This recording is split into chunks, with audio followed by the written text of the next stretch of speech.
Ikhwatal Islam, ayyuhal ikhwah fillah rahimakumullah. Kenapa kita harus berakhlak dengan husnul khuluq? Ayyuhal ahbab rahimakumullah. Yang pertama, sesungguhnya kebanyakan yang menjadikan manusia dapat masuk ke dalam Jannatul Na'im adalah takwa kepada Allah dan husnul khuluq. Allah Subhanahu wa taala menyandingkan amaran takwa kepadanya dengan husnul khuluq. Faqad su'ila Rasulullah sallallahu alaihi wasallam an aktsari ma yudkhilun nasal jannah. Faqal taqwallahi wa husnul khuluq. Rasulullah sallallahu alaihi wasallam ditanya mengenai siapakah orang yang paling banyak atau amalan apa yang dapat memasukkan orang ke dalam surga. Maka Rasulullah menjawab, adalah takwa kepada Allah dan husnul khuluq. Yang kedua, amalan yang paling berat timbangannya pada hari kiamat, yang barangkali tidak dapat didapatkan dalam sholat, juga puasa, zakat, haji, yaitu adalah amalan husnul khuluq. Nabi SAW bersabda, ma min syai'in athqal fi mizanil mu'min yaumal qiyamah min husnil khuluq. Tidak ada sesuatu yang lebih berat di dalam timbangan pada hari kiamat bagi seorang mukmin lebih dari husnul khuluq. Demikian juga orang yang paling dekat dengan Rasulullah dan beliau mencintainya dan mendekatkan dirinya kepada orang tersebut adalah orang yang baik akhlaknya. Inna habbakum ilayya wa aqrabakum minni fil akhirati majlisan ahasinukum akhlaqan. Sesungguhnya orang yang paling aku cintai dan orang yang paling dekat denganku pada hari kiamat, tempat duduknya adalah orang yang paling baik akhlaknya. Lebih dari itu, Rasulullah Shallallahu Alaihi Wasallam menjanjikan dan menjamin bagi orang yang mempunyai sifat akhlak yang baik, menjamin dengan rumah yang paling tertinggi di puncak surga, yang mana tingkatan ini belum mungkin dapat didapatkan oleh penghafal Al-Quran dan penghafal sunnah, akan tetapi bisa didapatkan oleh orang yang baik akhlaknya.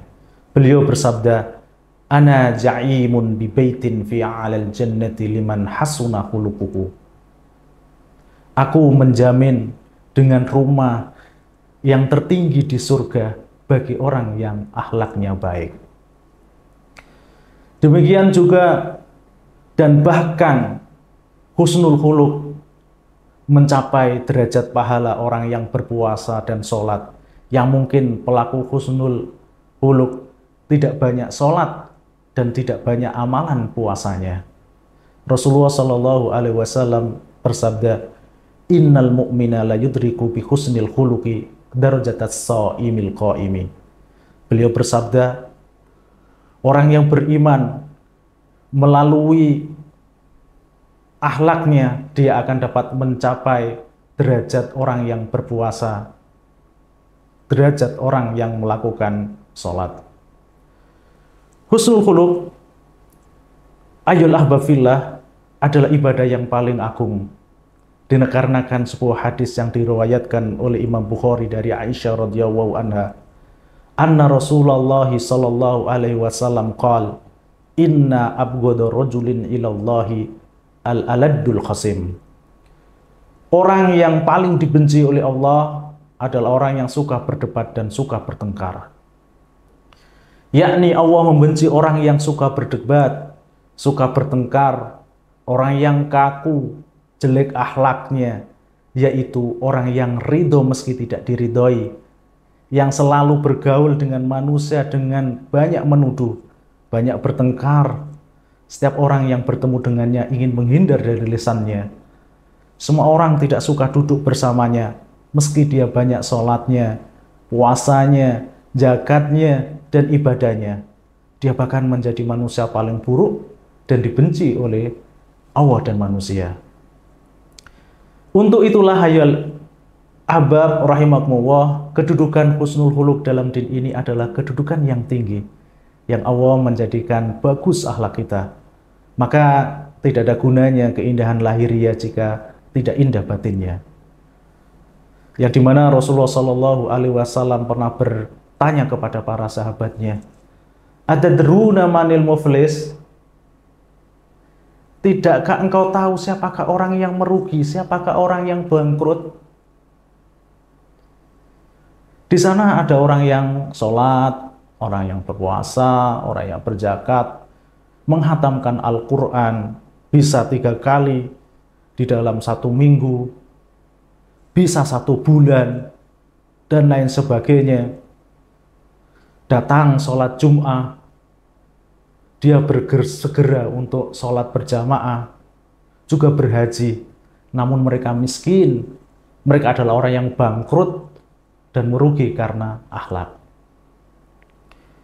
Kemudian Rasulullah Shallallahu Alaihi Wasallam menjawab, innal muflisa min ummati man ya'ti yaumal qiyamati bisolatin wasiyamin wajakatin. Sesungguhnya orang yang merugi, orang bangkrut dari umatku adalah orang yang nantinya dia datang pada hari kiamat dengan amalan sholatnya, dengan amalan puasanya dan amalan zakatnya.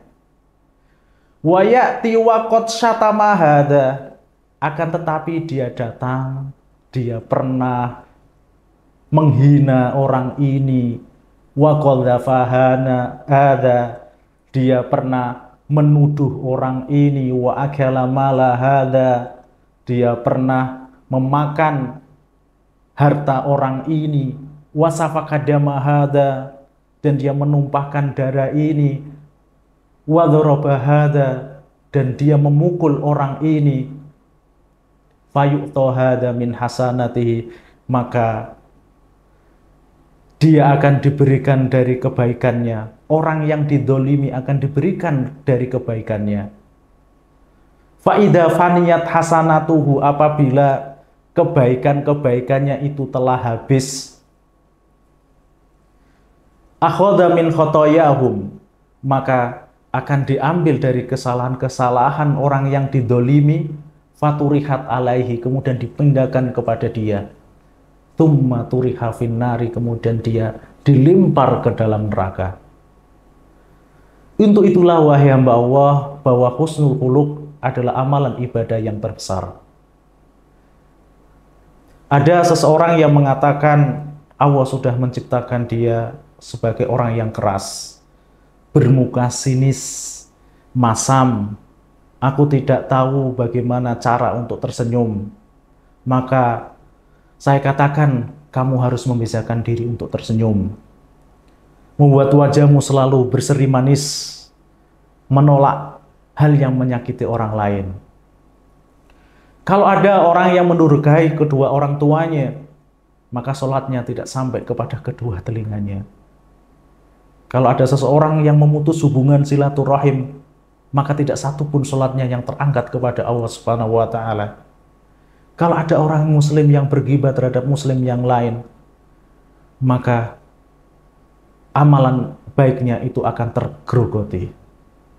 Ikhwatal Islam rahimakumullah, Rasulullah Shallallahu Alaihi Wasallam mengatakan, akmalul mu'minina imanan ahsanuhum khuluqan. Orang mukmin yang paling sempurna imannya adalah orang yang paling baik akhlaknya. Yang dimaksud adalah bahwasanya husnul khuluq adalah menjadi indikator apakah seseorang itu imannya sempurna ataukah tidak, dilihat dari sisi bagaimana perangainya, bagaimana akhlaknya. Karena Rasulullah Shallallahu Alaihi Wasallam mengatakan, khoslatani la tastami'ani fi mu'minin, al-bukhlu wa su'ul khuluq. Dua perangai yang tidak akan mungkin terkumpulkan pada seorang mukmin. Apa itu? sifat pelit dan akhlak yang buruk. Artinya akhlak yang baik, husnul khuluq, itu berkontradiksi dengan su'ul khuluq.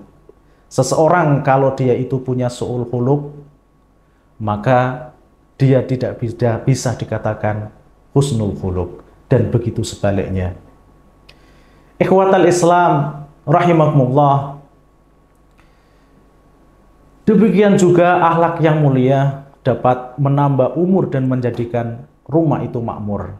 Sebagaimana Rasulullah Shallallahu Alaihi Wasallam mengatakan, wa husnul khuluqi wa husnul jimari ya'murani diyar wa yazidani fil amal. Akhlak yang baik dan bertangga yang baik, keduanya menjadikan rumah makmur dan menambah umur. Husnul khuluq adalah dasar bagi kelangsungan hidup sebuah bangsa. Akhlak merupakan indikator kelangsungan dan keruntuhan sebuah bangsa. Sebuah bangsa yang moralnya mengalami dekadensi, itu akan mengalami dan akan segera runtuh. Sebagaimana yang dikatakan oleh salah seorang ahli hikmah, Al-Imam Asy-Syauqi, wa idza usibal qaumu fi akhlaqihim, jika masyarakat telah diuji akhlaknya, fa'akim alaihi ma'taman wa'awilan, maka ratapi mereka dan tangisi mereka. Hal ini pun dikuatkan dan ditunjukkan dengan firman Allah Subhanahu wa taala di dalam surat Al-Isra ayat 16. A'udzu billahi minasyaitonir rajim. Wa idza aradna an nuhlika qaryatan amarna mutrafiha fafasaqu fiha fahaqqa 'alaiha al-qaul fadammarnaha tadmira. Dan ketika kami hendak membinasakan sebuah kota, kami perintahkan kepada penduduknya yang berkecukupan, namun mereka melakukan kefasikan di sana, dan keputusan itu menjadi kenyataan. Maka kami hancurkan kota itu, dan kami hancurkan secara total. Ikhwatal fillah ayyuhal ahbab rahimakumullah. Selanjutnya, bahwasanya husnul khuluq itu juga salah satu sebab kasih sayang dan berakhirnya permusuhan. Yaqulullahu ta'ala fi Qur'anil Karim, a'udzu billahi minasyaitonir rajim, wala tastawil hasanatu walas sayyi'ah idfa' billati hiya ahsan fa idzal ladzi bainaka wa bainahu adawatun ka'annahu waliyyun hamim. Surat Fussilat ayat 34. Allah Subhanahu wa ta'ala berfirman, dan tidaklah sama kebaikan dan kejahatan. Tolaklah kejahatan itu dengan cara yang lebih baik. Maka tiba-tiba orang yang di antaramu, di antara dia ada permusuhan, seolah-olah telah menjadi teman yang sangat setia. Kenyataan membuktikan hal ini. Betapa banyak permusuhan yang berakhir dengan moral yang baik.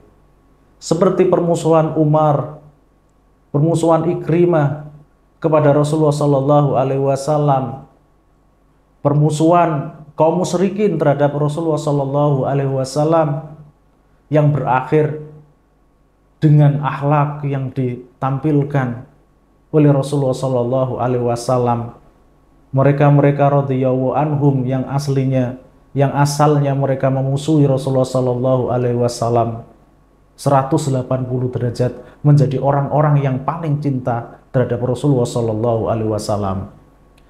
Oleh karena itu, beliau berkata, innakum lan tas'aun nas bi amwalikum walakin tas'aunahum bi akhlaqikum. Kamu tidak akan menyenangkan orang dengan uangmu, tetapi kamu akan menyenangkan mereka dengan akhlakmu. Imam Abu Hatim rahimahullah berkata, al-wajib 'alal aqil ayatahabbab ilan nasi bilujumi husnil khuluq. Yang dituntut dari orang bijak itu adalah menjadi orang yang disayangi oleh manusia dengan berpegang teguh pada akhlak yang baik dan meninggalkan akhlak yang buruk.